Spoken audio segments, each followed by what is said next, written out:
Bismillah ar-Rahman ar-Rahim. Brothers and sisters in Islam, I want to talk to you about Salat at-Taraweeh.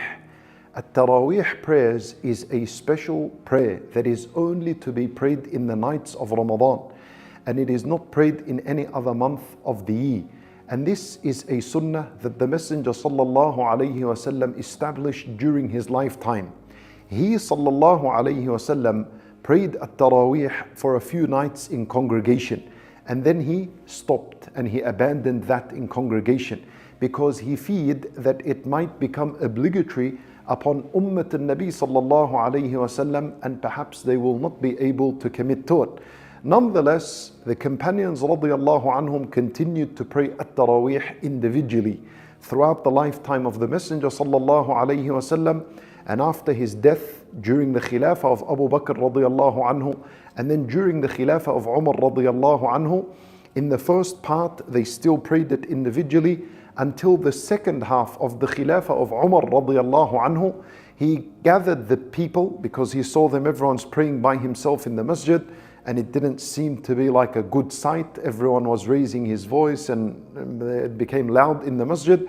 So Umar radiyallahu anhu re-established this sunnah in his time, and he gathered all the people under one Imam, Ubay ibn Ka'b radiyallahu anhu.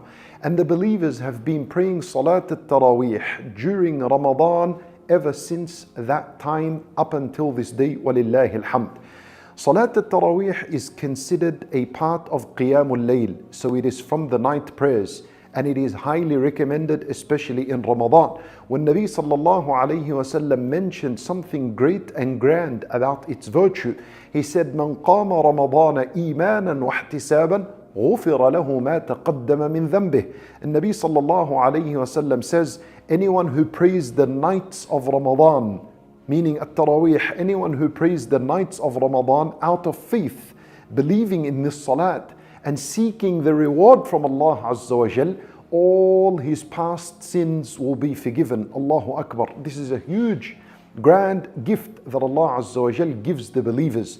Brothers and sisters in Islam, concerning where to pray this salat, in the masjid or at home, really it is a sunnah and it is up to you. If you find that you are lazy, you haven't memorized much Quran, and you will not be motivated to pray it at home and you might skip it and miss it, then for you it is best to pray it in the masjid. Go to your local masjid and pray behind the imam, whatever he prays, and finish with the imam. Whoever prays with the imam until the imam finishes as-salat, also with al-witr, then he earns the reward of praying the entire night. Allahu Akbar. Even though he will not be praying the entire night. So you'll be sleeping for the rest of that night, and Allah will be recording for you as though you are standing up and praying. And if you find energy in yourself and strength in yourself, and you have memorized a lot of Quran, and you want to pray it at home, then that is also good for you, and you're able to pray it at home. The main thing is, don't miss it and pray it every single night. And the same thing goes for the woman. If a woman feels like praying it in the masjid will strengthen her iman among sisters, and develops a lot more khushu' in the masjid behind the imam, listening to the recitation, then that is best for her to do so. And if a woman was to feel more khushu' in her house, and she's able to pray at home and not become lazy from this salat, then it is better for her to pray in her house. And there is no issue concerning this matter. The main thing is that we pray this prayer in the nights of Ramadan and not miss out on a single night. And whoever has an excuse, such as a woman that has her cycle, her monthly cycle and so on, then there is no need to worry. Allah Azza wa Jal bi'idhnillah will record for her the reward of establishing the night prayer in Ramadan, because this is a situation that she did not bring upon herself, rather this came to her naturally. So we ask Allah Azza wa Jal to reward us all. There is of course always a debate. Is it 8 rak'at? Is it 20 rak'at? Is it more than that? Is it less than this? Brothers and sisters in Islam, there is no need for this entire discussion. If we looked into the lifetime of Rasulullah sallallahu alayhi wasallam, then Aisha radiyallahu anha told us that the Nabi sallallahu alayhi wasallam did not pray more than 11 rak'at a night. And so this was the night prayer of Rasulullah sallallahu alayhi wasallam. And that doesn't mean that a person cannot pray more than that, because the Nabi sallallahu alayhi wasallam himself, when he made the guideline for the night prayer, he said, Salatul layli mathna mathna. He said the night prayer is to be prayed in twos, 2 by 2 by 2 by 2, and you can pray as much as you want. Umar radiallahu anhu prayed 20 rak'at, and those that came after him prayed even more, up to 38, 40 rak'at, and so on. There is no issue concerning this. As long as you just spend some of the night in salat, that's the main matter. When Nabi sallallahu alayhi wasallam prayed 11, meaning he prayed 4, then 3, and that was al-witr. So ulama rahimahumullah, they say, you can pray at 4. You can pray at 4, just like we pray Salat al-Dhuhr or Salat al-Asr, you'll pray 4 rak'at, meaning when you do 2, you make at-Tahiyyat, then you get up for another 2, and then you make taslim. And there are other opinions as well, that 4 means 2, 2, and then 2, and then 2. That's 8 rak'at altogether. And that would be the better way to perform Salat al-Layl, perform this Salat at-Taraweeh. After you've finished 8 rak'at, you get up and you pray 3 al-Witr. And this witr, you pray it 2 rak'at and you conclude that, and then you get up and you pray 1 rak'ah and you conclude that. Or you could pray 3 rak'at all together with no tashahhud until the end. So you pray 1 rak'ah, 2 rak'ah, then the 3rd rak'ah, and then you make tashahhud and you conclude as-salat, and that is your witr. And those who pray 20 rak'at, then 20 rak'at would be at-Taraweeh, would be the night prayer, and then 1 rak'ah after this would be al-witr. This is according to some of our scholars.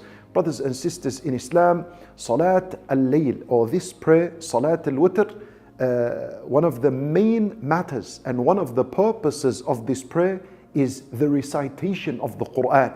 That's one of the grand purposes of why al-Witr was legislated, so that the heart can connect with the word of Allah Azza wa Jal in the best position. The best position you will ever be in life is when you are standing praying. That's the best position. And from there you are reading the best of word, and that is the word of Allah subhanahu wa ta'ala. So Salat at-Taraweeh, the main purpose of it is to engage with the Quran. And so open your ears and listen to what the Imam is reciting of the Quran.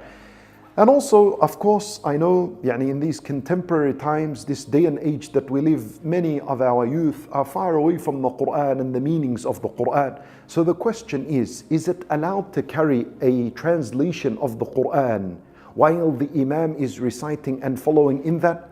Brothers and sisters in Islam, al-ulama rahimahumullah, they mention that it is fine to do so long as you do not move your tongue and read. So if you're holding a translation of the Quran, don't move your tongue and read the translation. If you do this in salat, your salat is invalid because you recited other than the Quran. And this is a problem. Imam al-Nawawi rahimahullah mentioned this matter. With Shaykh Ibn Baz rahimahullah, he also mentioned this matter. So what that means is, if you're holding a translation from the phone, you can hold your phone, you can hold the Quran translation, you just look at it.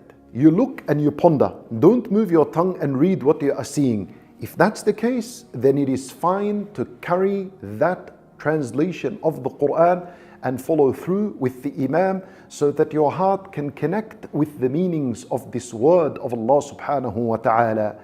And at the end of Salat al-Witr, there is of course al-Qunut. We make this Qunut with the Imam. We say Aamin when he makes the dua, or if you're praying at home, make a simple dua for yourself. You can make this dua. If you know the Arabic language, then you only do it in the Arabic language. If you don't, you can make dua in the English language or in your language until you learn the Arabic language. That's it. That's something very brief about Salat at-Taraweeh. Brothers and sisters in Islam, commit to this prayer. Pray it every night.